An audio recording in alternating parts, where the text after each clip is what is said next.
was a beautiful story of a student who used to travel from Malaysia all the way to Singapore just to be able to partake into the school. Can you tell us a little bit more about that story? Most people, they'll stop here. Okay, we have a solution. We made a school. It serves the needs, but that's it. But you guys didn't stop there, because as Ashraf is growing, there's new needs, there's new challenges. Now Ashraf is finishing his schooling. Now he's at an age where his peers might be going into the workforce. Now, obviously, it might be a bit more challenging to do that. So you guys started this amazing initiative called the Ashraf Café. So some of them, their parents lost their job during COVID. And we found out that, these kids are very honest. They said, they're not eating and everything. So we were concerned. So we started to have another campaign called Take Up Campaign, where we fundraise. The kids now don't have a cafe to work, so they do it. We open up a kitchen in the school. They cook, and then they send the food to their friends where parents lost their jobs.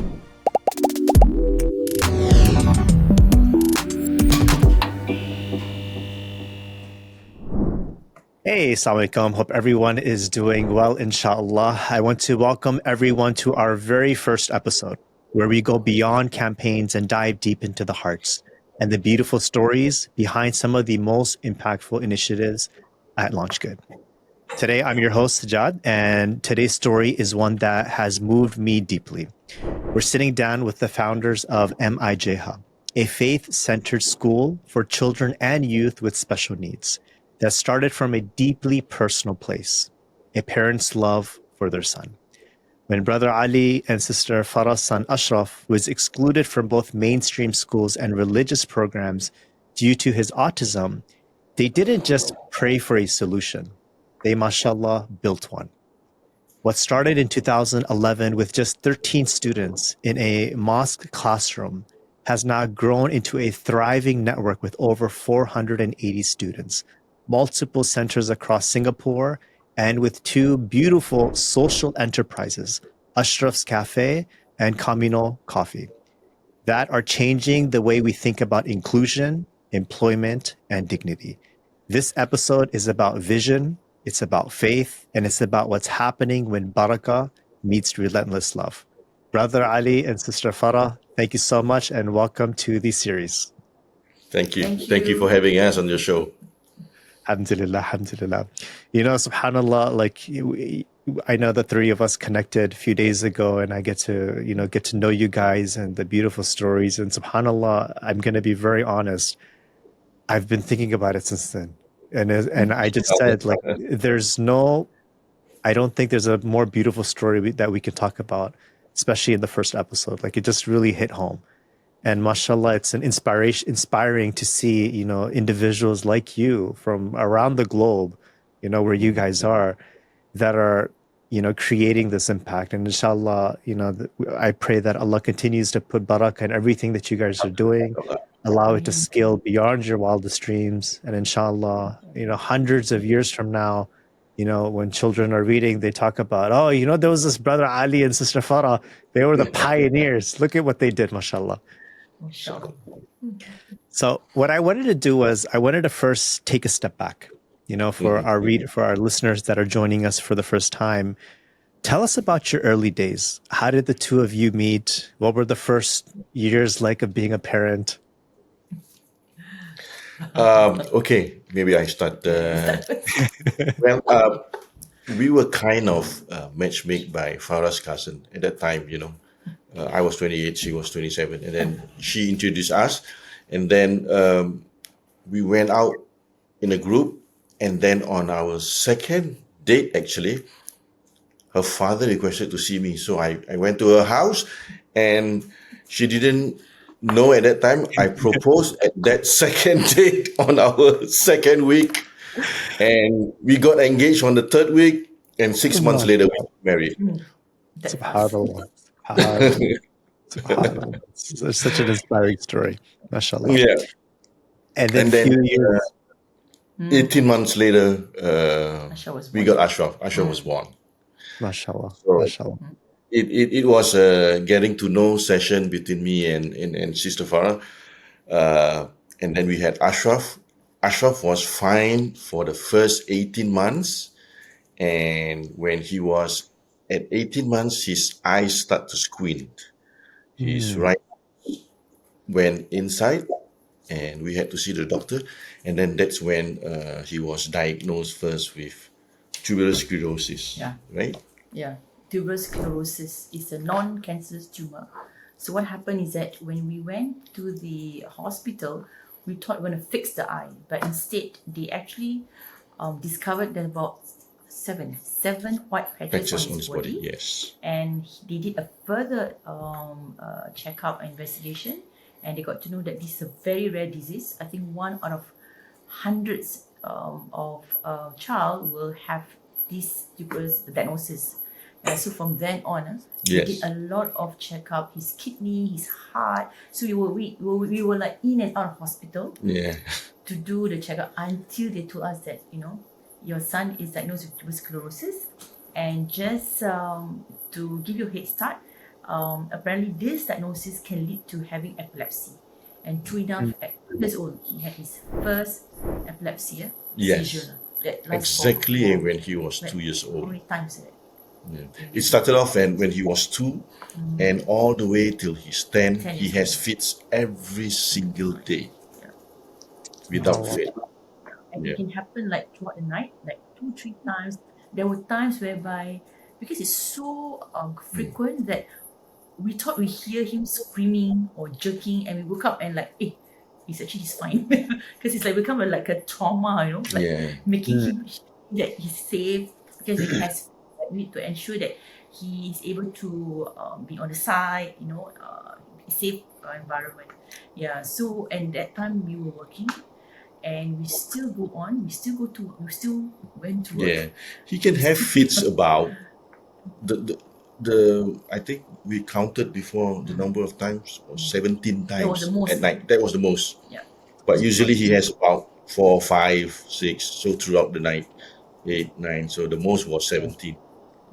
And Yeah, every subhanAllah, night, I can only imagine just like in the early years, you guys are newly coupled, yeah. like yeah, a few months removed, and then subhanAllah, you have this it's hard. I can only just imagine, the yeah, struggles that as a parent you go through. Because I mean, every parent makes dua that when they're having a child, that inshallah everything goes well, everything is healthy.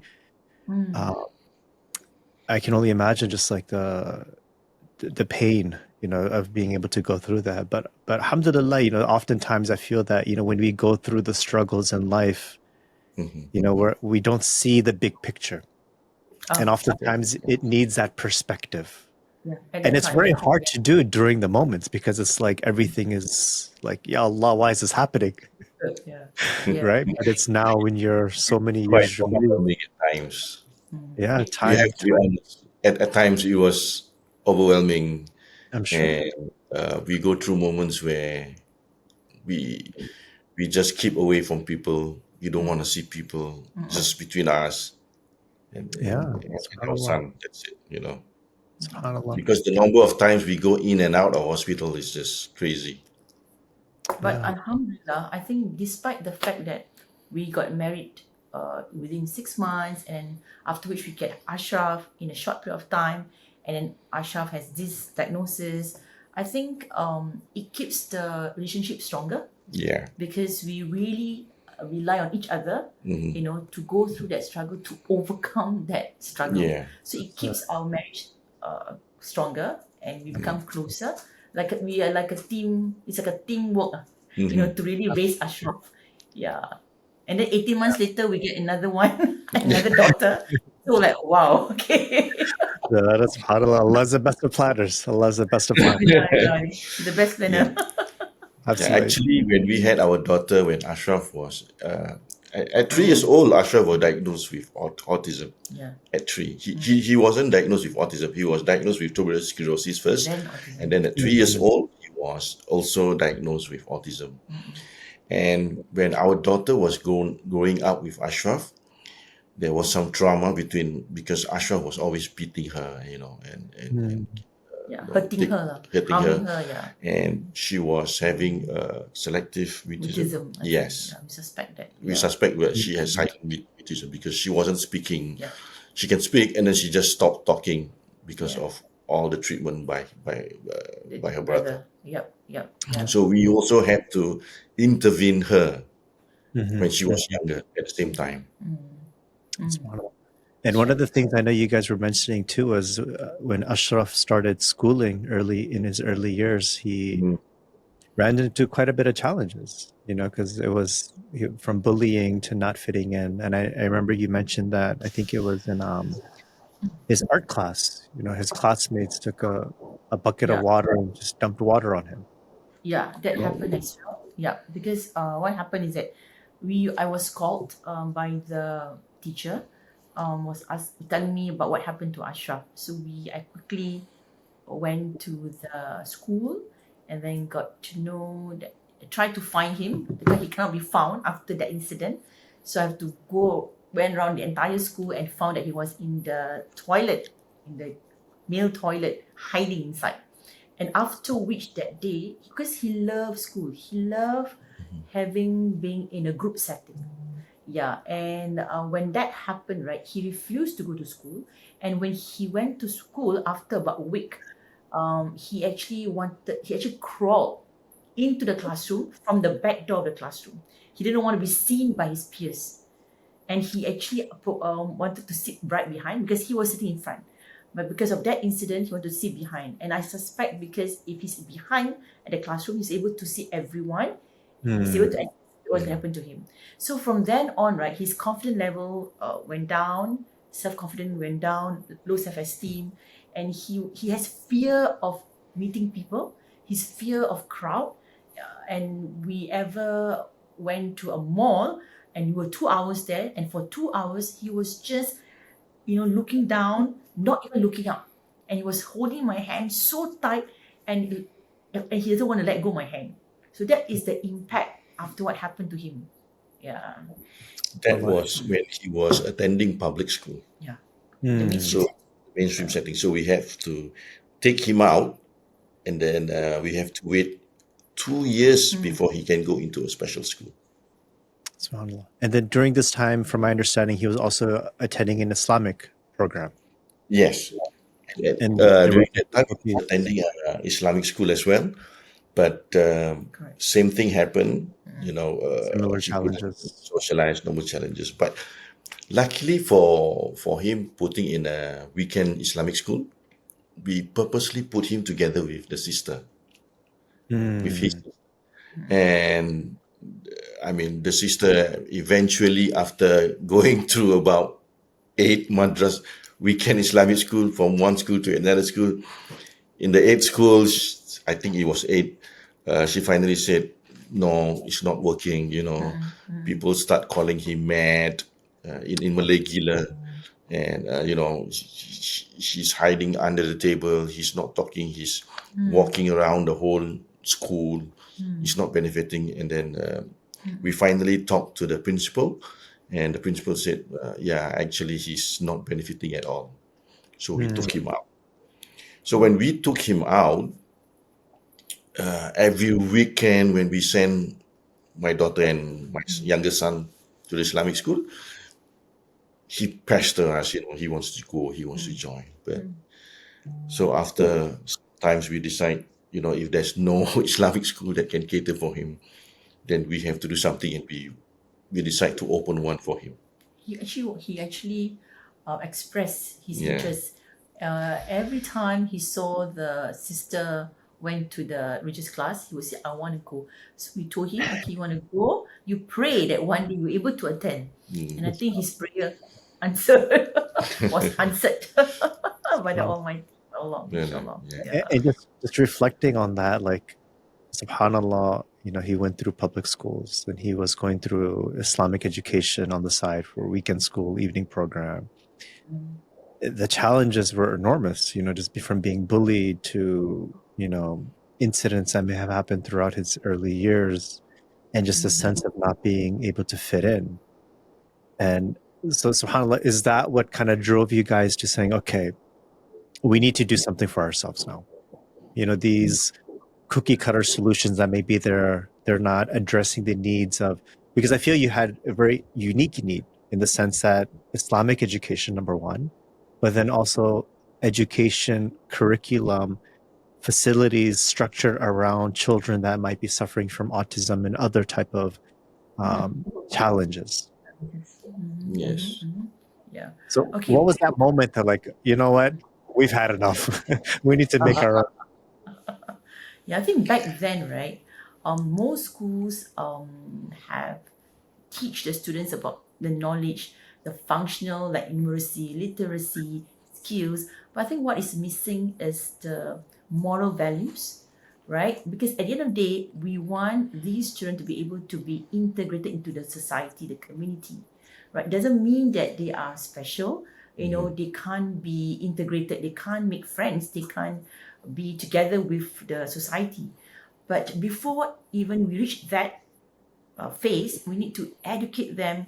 How do we, as simple as how do we greet others? You know, how do we make friends in appropriate way, right? And then what else?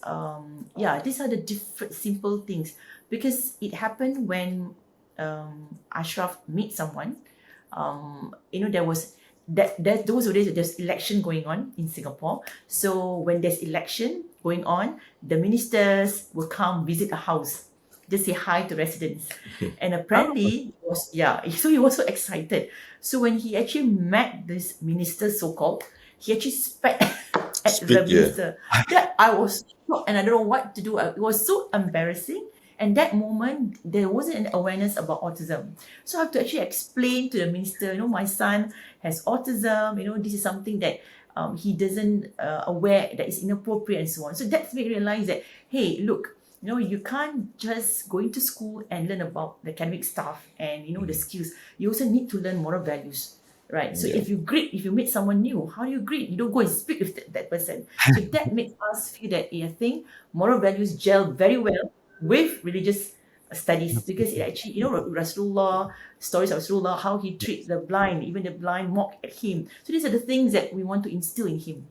Yeah, so that's where the MIJ started in 2011, teaching religious, basic religious studies to people with special needs. Beautiful. Yeah, it also started off also because our house back then was near a mosque.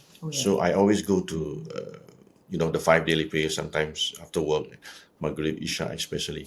And then on weekends, the 5 daily prayers. So whenever I go, sometimes Ashraf wants to follow. So the first few times that I brought him, he was running all over the mosque and he was shouting and he was clapping. Like a And playground. when I'm doing my ruko, he would just, pull my. So then he pulled some of the other congruents. So it was some trying times because I have stares from people and I have even comment. Can you take care of your son? Like in a very and Harsh then way. so I decided, okay, look, I can't bring him over. So I decided I still need to bring him because I want to go to the mosque, and he wants to follow. So I make friends with the imam, with all the workers in the mosque first, and then I bring Ashraf again once, and then they saw, and then I don't bring him, and then I still make friends with them, and then I bring him. So this back and forth, it took me nearly about 6 to 1 year before they really understand. And then I totally don't bring him for a good 2 months. They start asking, "Where's your son? Why is he not here?" Then I told them, "Oh, because he's disturbing all the other Jamaahs." And then they say, "No, no, no, don't worry, come, we understand." So it's a whole process, and this is why me and Manga decided, look, we need to let the public know as well and educate parents that if we don't want, if you have a special needs and you don't bring your kids to the mosque just because you have a special needs, you yourself don't go to the mosque. It is not right. For me Absolutely. personally, it's not right. So those are the things that drive us to have this school because we also want our kids to be at the mosque. Beautiful, beautiful. And I know when we were talking the other day, you guys mentioned that there was actually if I remember correctly, there was a key moment I think this was in 2010, 2011, when Allah Yes. invited you to his house. You guys went for the Hajj. Yes. Yes, correct. And you were mentioning, Sister Farah, that you made a dua that Ya Allah, if this is beneficial for us, if this is beneficial for Ashraf, then facilitate it, open the doors. Yep. And subhanallah, when you came back, if you could just tell us the story, what happened? Yeah. So I quit because I was in the corporate world. So I resigned from my job in the year 2009. Yeah. So for that one whole year as a housewife, I did a lot of research in how do we teach autism or any other challenges, right? To know the Almighty, to know Allah, right? And I didn't have the I'm not the expert because I come from a secular school. So I actually managed to get to know a few asatiza, religious teachers, right? And I told them about the challenges of my son and whether they want to embark the same journey. So there's a few of them who is interested, but they're not ready to dive in at that immediately. So he said, give us some time. So I waited and waited. So I waited for 1.5 years. So that's where in 2011, we went for Hajj and I actually prayed to Allah on the day, every day, single day. It really, that, when you have gifted Ashraf to us and this is what he actually wants, and then we want to tap on his interest, please make it happen. Okay, and mashallah, when I came back, 2 weeks later, this particular religious teacher, which is now become my good friend, called me and said, okay, Sister Farah, I'm ready. I said, mashallah. So we came together, we brought a few teachers, we brought 2 or 3. So we started with 4 teachers, including myself, in educating the students. So we split the curriculum. For example, like the religious teachers, they go into the spiritual part, the faith part, whereas I come in from the intervention part. So we integrate the integration in the intervention and the element of faith together. Actually, it's 1.5 year. The religious teacher herself Did did their own research Yes. about autism because they don't understand autism as well. Correct. So they were also doing the research. And in the meantime, Sister Farah and myself, we embarked on this journey of learning all the intervention of how to deal with special needs. She took up courses. Yeah. We paid a lot. We spent thousands and thousands of dollars just to learn all these courses and all these courses. Yeah. Sometimes we go to Malaysia and take it and learn when we know some gurus from the US or UK came down. We go to the Malaysia and learn and attend all these courses. Yeah. And I remember that this teacher, she actually solat istihara, just to make sure that her decision is actually the right decision.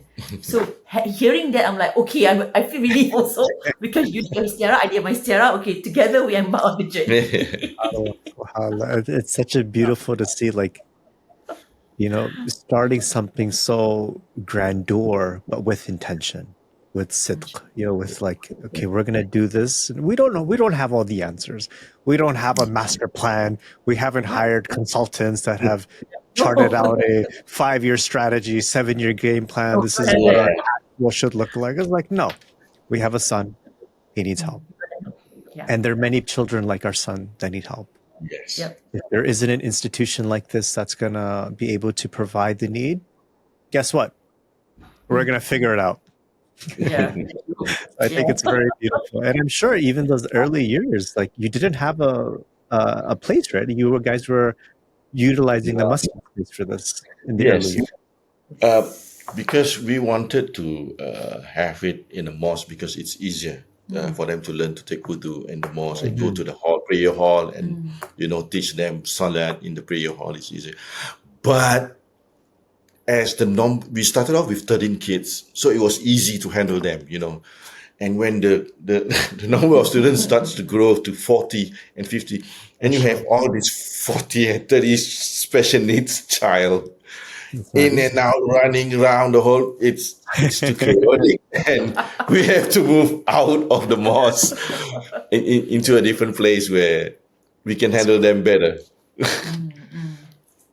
Yeah. And so tell me about that. Like you started with 13 and you very quickly got almost 40 children. Yes. Like that's a significant jump very rapidly.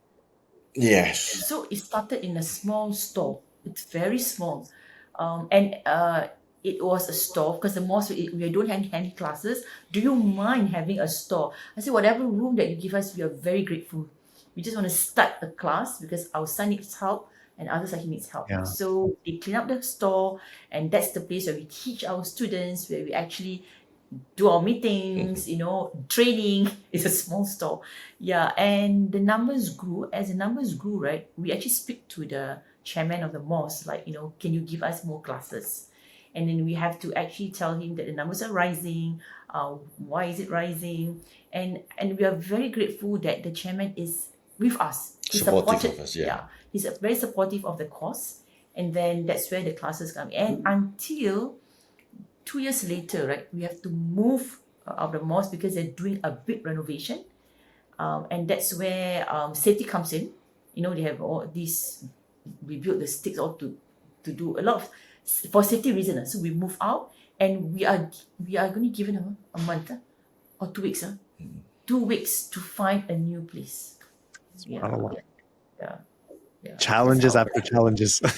Yes. But good challenges. It was very difficult because finding a space, a place to suit, the safety of The kids requirements. Absolutely. requirement, it's quite a big challenge for us. So we have to move to another place for about 3 months, and we found a place, a religious school, a secular religious school. So they let us use, because they're not running it on weekends. So they let us use the place for a while, for 3 So months at this before we. time, it was still primarily weekend activities. At that particular moment, yes, it was primarily weekend. Only weekend. So why we started a full day is when Ashraf, the school actually expanded and grew as Ashraf also gets older. Once he finished his secular studies, so I think it was junior school, but he couldn't go to the senior school because in They US, call it the PSLE. yeah, We have primary 1 to primary 6. So at primary 6, they would take this primary school living examination. year 6, yeah. PSLE. Only Singapore has it. In Singapore has it. So after year 6, but he's 14 years old, but he's taking year 6, which is supposed to be about 12 years old. But he took it when he was 14, coming to 15, because he's delayed, right? So after that, he couldn't find a suitable school for him to go to continue his studies. So again, No, actually, no he school. expressed. Okay, I think he cannot remember. I think okay. So what happened when he failed his PSLE, right? He has 3 subjects. So one, he flung one, but the teacher has confidence in him. So he told me for him to repeat. But because Ashraf is aware, he's aware of his needs. So we brought him to a few schools, vocational schools, and he didn't like it. Then he expressed his interest. Said, I want to go to your school, because he was attending the madrasah on a weekend basis, right? We want to attend to my school, but I don't have a daily school. So how it started, like, oh no, now I have to start a daily school just for him. So another months of research. How am I going to conduct this on a daily basis? Yeah, so that's how it spin off from a weekend become a daily program, and from daily program becomes a vocational program, and so on and so forth. Yeah, The daily program also, we started off with Islamic education, but then we realized that at that particular age, just learning Islamic is not enough, because again, he needs to learn how to be independent. He needs to learn how to integrate into society, prepare him for work. Yep. So we put in a lot more things inside, and in line with what the government, what do you call it? Plan. Yeah, there's a master plan in Singapore, like the 5 years master plan, 7 master plan. Yeah, so we want to be aligned with that master plan. Yeah. So Now, we at took this all point, those steps. sorry, at this point, so now you've moved into your new location, and alhamdulillah, this is now a full-time day school. So now you're expanding, you have more children coming. And very quickly, from my understanding, you even reached capacity constraints over there. Yes, we did. We reached maximum out about for the school can only take about 80 students, and then it was still growing. That was when we used LaunchGood to Yeah. go to a bigger place. Actually, the launch group was okay. How the launch group happened is that I have a friend. My good friend is staying in San Francisco. So when she heard that, oh, you need to move to a space and you don't have the fund, quietly, she actually started a launch group campaign for us. And mashallah, that was like, you actually collected how much? At that particular time, we collected about 150. 100 and over, saya over 100K. We were very shocked because she only asked for about maybe 50K, but the numbers was Supports, rising. There was a lot of support from everyone. So I was very grateful to her, and she didn't expect this to happen. So that's where we got to manage to get a school which is slightly bigger to fit the capacity of the students. Yeah. That was the third premise. So this is our fourth premise currently, right? Yeah. SubhanAllah. SubhanAllah. And it's so beautiful to see, like, the way I'm looking at this is like, this is a story of Ashraf. Like, look at, SubhanAllah, someone who, from a worldly standpoint, you may look at, there's so many challenges. He's, autism, this, that, these challenges, been bullied, so many challenges that he's had. But look at his legacy. Look at the impact, SubhanAllah, through beautiful parents like yourself, that he's able to have, and people from around the world coming together. Someone from San Francisco started a LaunchGood campaign. Right. People Yes. are donating from around the world. It's just so beautiful to see that, when Allah gives himma, he gives himma. Yes. True, yeah. Sure. We've Right. seen so many Miracles happen. miracles happen in this school so far, alhamdulillah. So one thing I wanted to also ask too is, like, I know the school is called M.I.J. Can you tell me a little bit about that? MIJ stands for My Inspiring Journey, because we believe that everyone who's involved in this journey has inspiring stories to tell, be it us as founders, be it students, parents, volunteers, anyone. They always have stories to tell the moment they step into this center and they leave. Yeah, so we believe that, that's how it happens. Yeah, SubhanAllah, SubhanAllah. And it's just like one beautiful thing too, just I was reflecting on this is, most people, they'll stop here. Okay, we have a solution. We made a school. It serves the needs, but that's it. But you guys didn't stop there, because as Ashraf is growing, there's new needs, there's new challenges. Now Ashraf is finishing his schooling. Now he's at an age where his peers might be going into the workforce. Now, obviously, Ashraf, it might be a bit more challenging to do that. So you guys started this amazing initiative called the Ashraf Café. Yes. Tell us more about that. Okay. When Ashraf finishes his school, so it again we're in a dilemma where, so what's next for him, and he also have about 8 peers that is leaving the school, graduating. So we decided, okay, and they are in the same condition as Ashraf. They need to start to work. So Ashraf couldn't find a place to go to work, so we decided, okay, let's open up a cafe for him and his friends to start working. So that's what we did. We opened up a cafe. My wife starts to cook something up, and then we start selling at the moment, and that's how we started, the cafe, and all the kids start working, take shifts, work, and then that's it. And Allah's plan is mashallah. When we took that third premise, right, it was on the higher floor. So on the level 1, there is a vacant cafe where we actually started there. So I was looking at it, maybe who knows, one day we open a cafe. That was just a remark that I actually mentioned. It's like, it's so irony, and 2 years later, the cafe is still vacant. So it was like, mashallah. So like they're graduating. So what's next, right? So I said, okay, let's start a cafe, because since we have a cafe below, and it's already been set up. There's a counter, there's even chairs and tables. It's all ready. You just need to get the license and start. So I Yeah. think Allah's plan is mashallah. Yeah, so it's like it's just below. It's easy for us to communicate, Yeah, so that's how it started. Yeah. Yeah. Ashraf Cafe was our first social enterprise. Yeah. When we opened Ashraf's Cafe, also there were challenges. COVID happened. Mm. We had to close it down because we couldn't operate for 2 years. Yeah. So Yeah. so we had to close it down. So what we did was we did an online orders. Cooking, and then we send it. We send the food out through online. And what happened during COVID itself, some of our kids, students, they didn't come to school anymore. So we did call them up and ask them.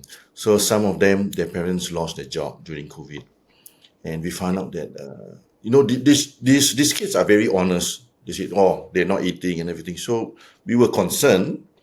So we started to have another campaign called Take Up campaign, where we fundraise. The kids now don't have a cafe to work, so they do it. We open up a kitchen in the school. They cook, and then they send the food to their friends where parents lost their jobs, and so that they can have a good meal. It's actually for the low income families with special needs. Yeah. Yeah. So at the same time as they're working to have money, and also they're doing public service work as well. So they can contribute to society as well. So we're teaching them that not only you have autism doesn't mean that you can't do anything to help the public. So that's what we did. Absolutely. And not only are they working, they're learning life skills, they're learning responsibility, they're Yes. getting that exposure that a lot of their peers are experiencing too. But I think, mashallah, like you guys were able to do it in such a beautiful way, where it becomes a social enterprise, right? There's a recognition that this cafe is run by children, or not by children, run by individuals that may have autism or other types of challenges.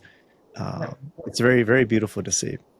And then, from my understanding, then also came a new enterprise, Kamino Yes. Coffee. Yes. The recent one. Yeah. So tell me more about this one. What was different about this, and what led to the creation of this one?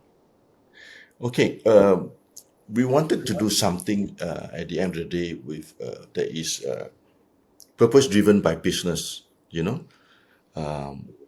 So we came out with this communal coffee that give quality, quality specialty cafe that people come to the cafe because we serve good coffee. And then through that conversation that we have with our customers, we insert in, look, the cafe is actually run by a special needs clients who work for us, and then they contribute, and then we tell them about the school. And then some of our customers they hold high flying jobs. One of them, for example, is a reporter. So she said, "Okay, look, I'm going to write about your cafe, and then what the purpose and everything." And then another businessman came in, and then he gave some ideas what to do. And then he brought his own special beans and let our colleagues downstairs at the cafe taste the coffee, taste the beans. So it becomes friends, and they all live, and then word starts spreading out, and then people start coming in and spread the And school just so itself. everyone's aware, like this is a high-end quality coffee Yes. shop. It's a high-end quality coffee, yes. I want to make sure everyone, all of our listeners, understand that this isn't your, I don't want to say Starbucks but this is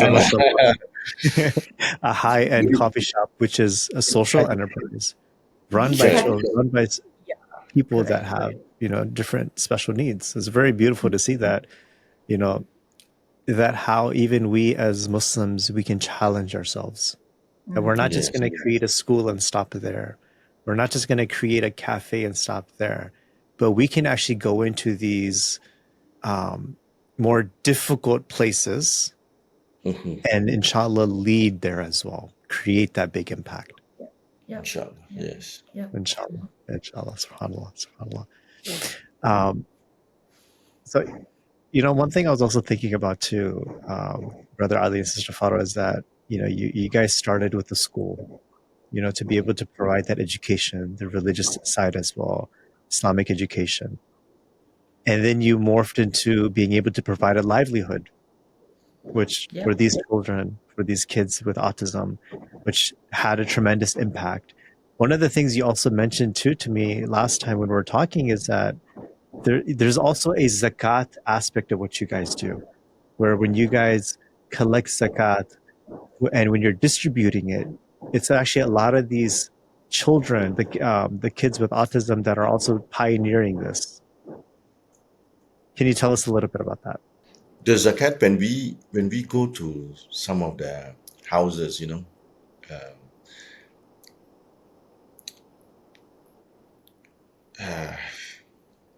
when I share some of these stories, I normally cry. So I don't like to share some of these stories. Uh, some of them, when we go, we meet the parents and they share stories like, they really appreciate us opening up the school so that, you know, uh, the kids learn something at the school and bring it home and give inspiration to the parent itself. Like, for example, one of the parent, he said that before he shared with me that before he sent the son to school, he himself never prays, but he sent his son to a religious school, just because the wife asked him to go. In school, the son learns how to pray. When there's azan call, he put the sajada and then he pray. In school, he play congruent. So when he's at home, when he hears the azan, he put the prayer mat and asks his father to become the imam and he prays. He wants to pray. And the father has to be the imam and pray. And he said, and he has to learn how to pray because the son wants to pray. And then, so he said he was very appreciative of this, what we teach him, what we taught the son, and he became a better Muslim because of his son. Although his son is special, but it taught him Islam. So for us, we don't realize that once we teach these kids to become, better Muslims in terms of having society, to integrate into society. At the same time, we are also teaching the family that surrounds the child itself. So you were mentioning to me, Brother Ali and Sister Farah, last time when we were speaking, that there was a beautiful story of a student who used to travel from Malaysia all the way to Singapore just to be able to partake into the school. Can you tell us a little bit more about that story? Okay, so what happened is that there's this student that we have. He is based in. He's actually he studies in Malaysia. He stays in Johor Bahru, which is just across the border in Singapore. So when he is in the mainstream, he was bullied, and the mom transferred him to a special needs school in Johor Bahru, and thinking that he would improve or he would be able to meet the demand that he needs at that time, but apparently he regressed. Right, he wasn't happy to go to school. There wasn't any improvement, and the mom, he was isolated. When COVID is become worse because they are unable to go to school. So what happened is that the mom got to know about M.I.J., and the mom insists that his son attend M.I.J. despite the fact that the distance will take like an hour to reach Singapore, and if there is no traffic jam, it's going to be more than 1 hour. So that's how this student came on board in our Singapore school, and he actually traveled every day to and fro. The mom sacrificed to send him, and after school, he would actually wait for the mom to fetch him, sometimes for an hour, just for the mom to actually fetch him. So when he is in M.I.J. right now, we see a lot of improvement. He becomes more confident. He speaks more. He's able to guide his peers in terms of when he was in class, and then he also participate in our so-called like this Dikir Barat, where we actually have songs and movement, and the mom was very happy with his improvement lah. Yeah, so from somewhere that he's regressed, and we come on board in short duration, he's able to see improvement. Yeah, and he's also part of like influencer of MIJ. He was on social media. He speaks very well, and he asked questions to the public and so on. And people was very impressed with him, and not knowing that he has autism because he speaks like near to typical. Yeah, so that was what happened to this particular student. So we have students from abroad as well, from China, from Pakistan, yeah, from Malaysia. So it's not only Singaporeans, but also we attract other students from other countries. Absolutely. And that's also why, from my understanding, you guys are now expanding. You guys have been operating in Singapore. You have multiple centers there. And now, from my understanding, there's a new facility that we're trying to, move into, inshallah, to be able to secure in Malaysia. Yep, that's right. Tell us about this new campus. It's exciting. Okay, so why are we going to Malaysia? For a few reasons. So we understand that in Malaysia, unlike in Malaysia, right, the number of SPED schools, the numbers of special needs are increasing, right? The numbers are increasing. Parents are not getting enough support. This is based on the survey that we've done. So recently we did a survey, over 50 of parents in Malaysia, from all walks of life, from different income group and so on. So they were saying that they don't have enough support. And because there's not enough support, some of the children are at home doing nothing.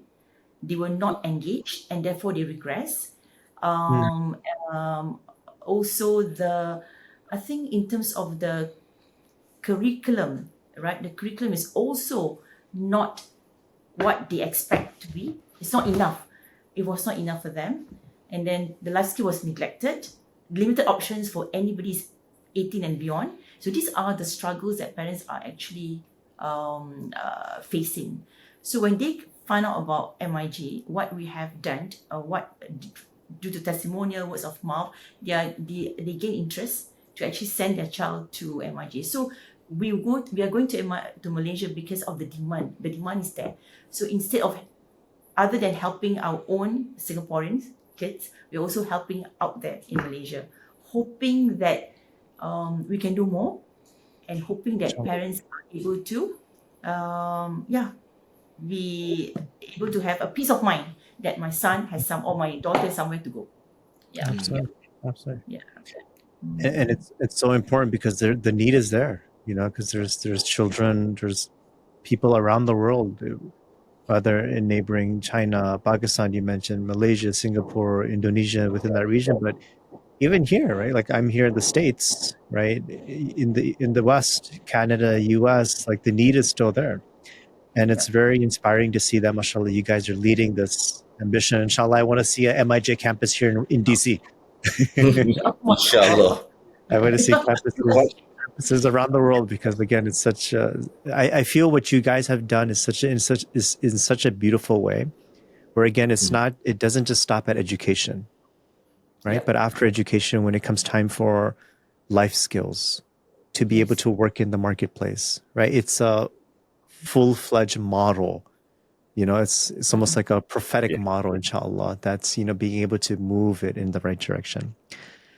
Brother Ali, Sister Farah, I've taken so much of your time, but one thing I do want to ask is that for everyone that's listening, mashallah, you guys are doing amazing work. How could we support this? How can we get behind this cause to see MIJ and institutions like this thrive even more? How people or others can help us in supporting the special needs is by supporting us with the LaunchGood campaign that we are now doing with LaunchGood. We have a campus now in Malaysia, but as the numbers grow and everything, the campus has got not enough space. We need to move to a bigger space, a better place, where we need better equipments, better learning aids, and also places where Singapore is very small, it's easy to go, but in Malaysia, you need to have in a better location where it's easy access. So we need to move that to that place that can support more people, More children, more more students. children. Yeah. Yeah. Absolutely, absolutely, absolutely, The inshallah. numbers in Singapore is comparatively to Malaysia is also very small. Malaysia, we got about 25 million Muslims. In Singapore, we only have 600,000 or 700,000. So Hmm. 25 million. So that's like There's a much 30. greater need. Yes, it's much greater numbers. So Yeah, we've been getting emails, and we've been getting, through our social platforms, inquiries, what, when are we going to open in Malaysia, when, but again, finances are very tight for us. So we need help in order to help others. inshallah, inshallah. And may Allah continue to put barakah in everything you guys are doing, and continue that Allah continues to open the doors of khairat, of barakat, and rizq, inshallah, for you guys. Inshallah. Inshallah. Just reflecting back, it started from a dua at Hajj in 2011, and look at where you are now. I think just thinking back, it's just this is the legacy of Ashraf. The legacy of Ashraf and his parents. That, mashallah, despite the challenges, you overcame everything, and you're continuing to overcome. And it's not you created this entire product for one person, but through that one person, you created such a ripple impact in the community. Where now Inshallah. over 800 children, 800 students have benefited from this. So many Inshallah. homes have changed, to become more religiously oriented, to be able to have that understanding. Now, when a father wants to take his son to the masjid who may have autism, he doesn't think twice, because now there's an understanding in the community that, okay, at the end of the day, they're still human. They need to connect with Allah and His Messenger, Yeah. right? So being able to create that safe space even within the community, I think, is very, very powerful. And again, mashallah, you guys are such an inspiration. I could talk for another hour, but I want to be mindful of your time. Thank you again for, mashallah, the amazing work that you're doing. Just one last question I do have. 10 years from now, what do you guys envision the impact to be that MIJ is creating in the community? I want you to dream big here. I guess being a parent, you always thinking about what's going to happen to our kids when if we leave this world. A parent taking care of their own kid is different from even a sibling taking care of you know their brother or sister that is having autism. So our dream at the end of the day is always to have a place where these kids, or when they reach adulthood, Ashraf's next phase of life is adulthood, when his end of life near. So to have that home where he can stay there, live there together with all his peers, and sleep there, and then go to school, work, all in that same space. The whole village is for them, Mm, to live in, they're taken care of. That's our own, that's our, I mean, that's what our intention to be in future, maybe 10 years, 15 years. I'm not sure whether we will inshallah. see that happen, but I'm sure, inshallah, it will happen one day. Inshallah. Absolutely. Absolutely. So beautiful. Thank you, Brother Ali, Sister Farah, for the time and just this wonderful and such heartwarming conversation. It's very beautiful to hear inspiring stories like this. And that's the idea behind the series, is that we want to be able to, connect with individuals and just hear their beautiful stories and the impact that they're having. Because oftentimes that, we come across campaigns, we come across campaigns on LaunchGood, but it's more to it than that. It's Yeah. deeper. There's a Yes. story behind it. There's a legacy. There's the impact, and this, inshallah, will inspire people to, support causes like this, but also to be mindful that next time you see a child, maybe in the masjid, who has autism or who has some sort of challenge that he's going through, that we think twice. We're a little Yeah. bit more mindful. We're a bit more caring. We give them that space that they need. So I think it's also just, us becoming better as human beings, us becoming better as Muslims. And inshallah, may Allah continue to put barakah in all the amazing work that you're doing, Brother Ali, Sister Farah. I know this is not easy. I know there's constant challenges that you guys go through. It's not an easy thing, but again, may Allah reward you immensely for it and build you one of the best palaces in Jannah right next to the Prophet Sallallahu Alaihi Wasallam. Ameen, inshallah. Ameen, inshallah. With that, thank you again so much for everyone tuning in, and we will be in touch and follow us for our next episode, inshallah. Assalamu alaikum. Waalaikumsalam.